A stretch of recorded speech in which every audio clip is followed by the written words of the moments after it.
Now, you came to hear about the new Mathews Lift X, and I'm here to tell you about it.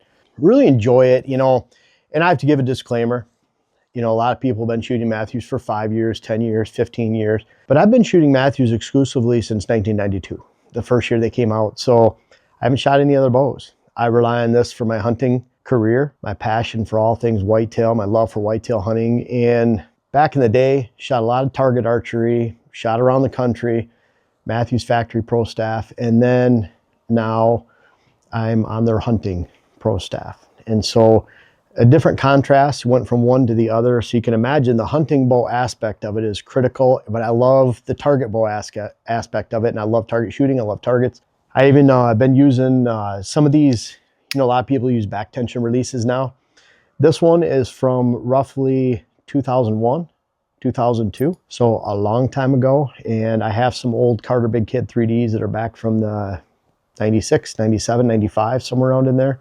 So going back a long ways, I've been using these. So I like playing around with my favorite back tension releases, my index trigger releases. But either way, I just love shooting the bows. And I love this bow because it's a pure hunting bow to me. They have an RS model, which Jen has, and that one is 27.75 for axle to axle. This one is 29.5.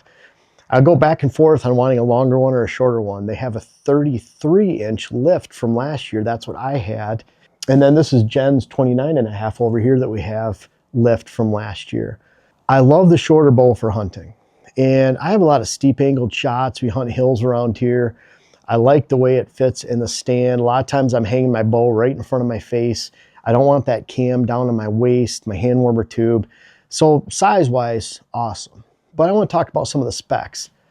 I use this for hunting this year and shot 2 nice bows. I'll talk about that. I want to give you some just really quick specs for this. The specs are what are boring to me, but you might like. They have a new limb shift technology with a wrench.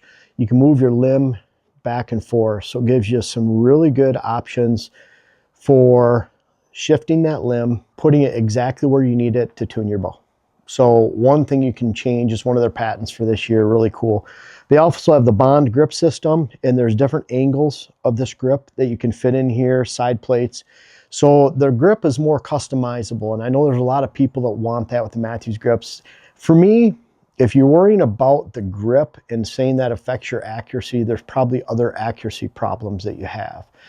I just take the grip, whatever's on there, and go shoot. And I've never looked at it like, wow, the grip made me do this or not do this. Even when I was shooting professionally indoors, shooting 60 spot games all the time, the grip didn't have anything to do with whether I dropped a spot or not. Nothing to do. So I could take this grip off and shoot on the bare metal. It still boils down to your form. Yeah, I want one that's more comfortable than the other.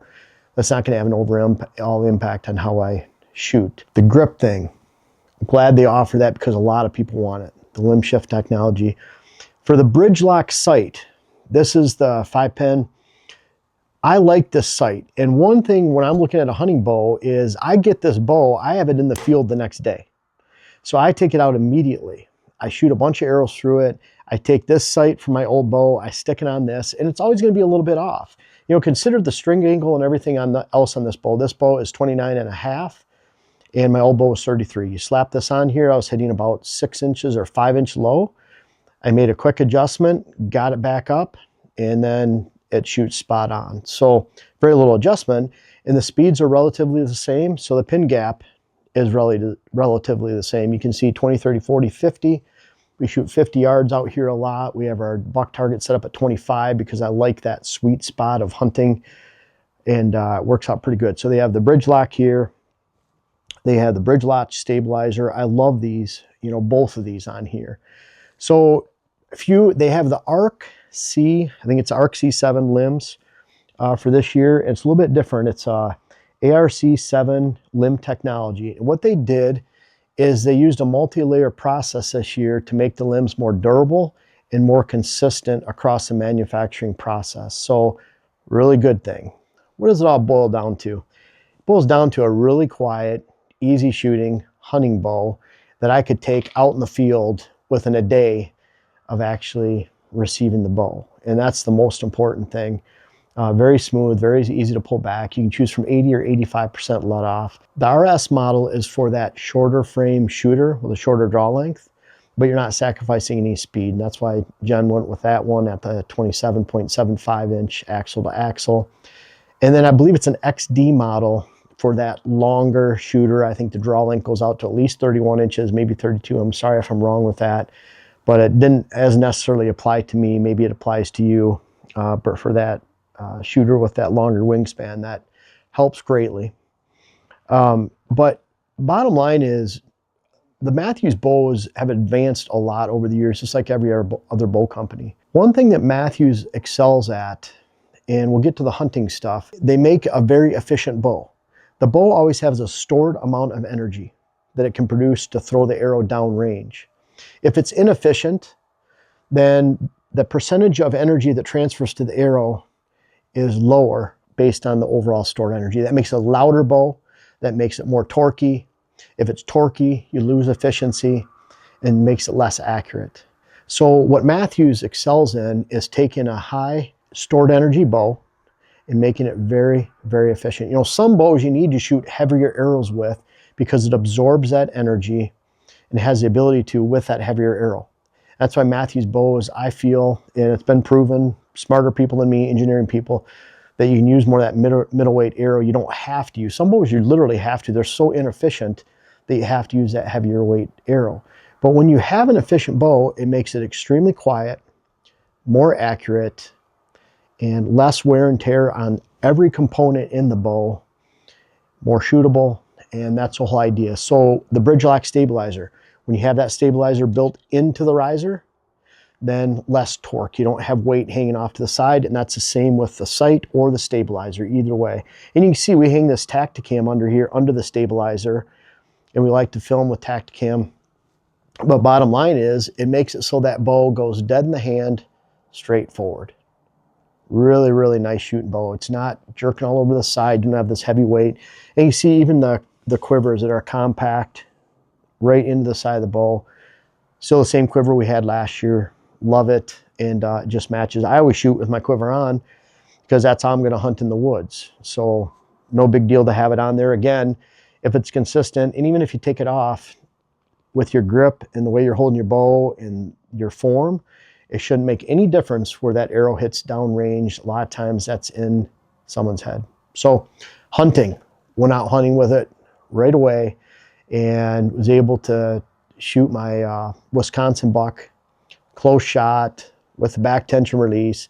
The back tension release, you can make a case that in the heavy woods, I've always looked at if a deer is walking and it's going between trees and you want that shot to go off right then, I don't punch this trigger at all, and I never have. This right here goes off. It's a thumb trigger release, but I push and pull and wait for it to go off. That's my target days coming in. So when I have a buck out there, if he's moving and he's 10 yards away and walking, I want to determine when that arrow goes off if he's between trees. I mean, you might have a gap that big, but is this going to go off right then? So that's the one area I think you can get hurt in. The areas I've hunted that I shot my bucks this year were over water holes. It was a pretty open area where when they came in, I could shoot right then. It didn't seem like there was a lot of variables for that to happen, but you could get burned on that. I like this though. You know, again, bring it back to my target days. So both bucks were shot this year, Minnesota and Wisconsin.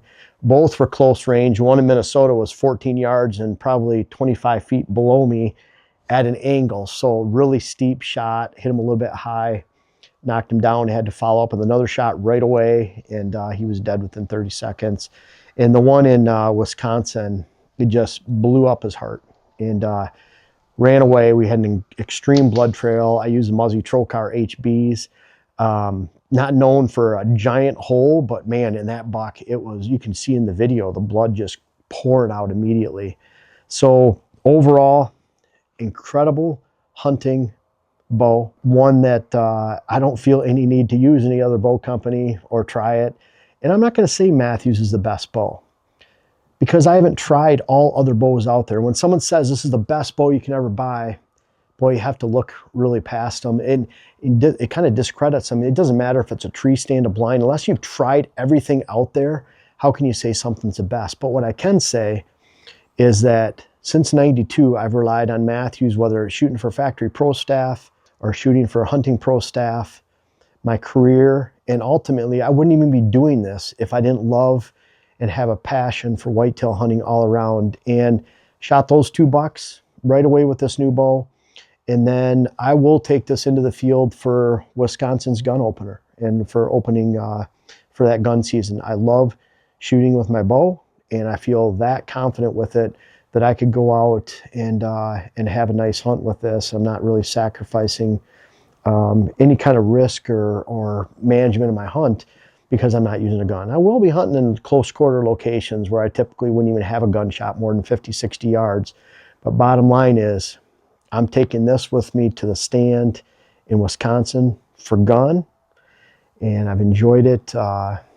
These last bucks that I've shot here and hunting with it out in the field, and I can give it a hearty thumbs up for a really good field review of my new favorite hunting bow, the Mathews Lift X. Thank you guys so much for watching the video. You're our best followers. You followed all the way to the end of the video. Really invite you to check out our website. We have our earthway spreaders for sale, great Christmas presents. We're booking clients right now, all 5 of us. So by the end of December, it seems early, but by the end of December, our schedule will be booked for 2025. It's hard to believe. I'm already booked for December and most of January, February. We have our web classes, the Rut web class, how to design your whitetail property, and really important, hunting hills and thermals, understanding the wind. Those are great products on our site, all the books. Thank you so much for watching all the videos, buying the seed that you did this year. Really appreciate you.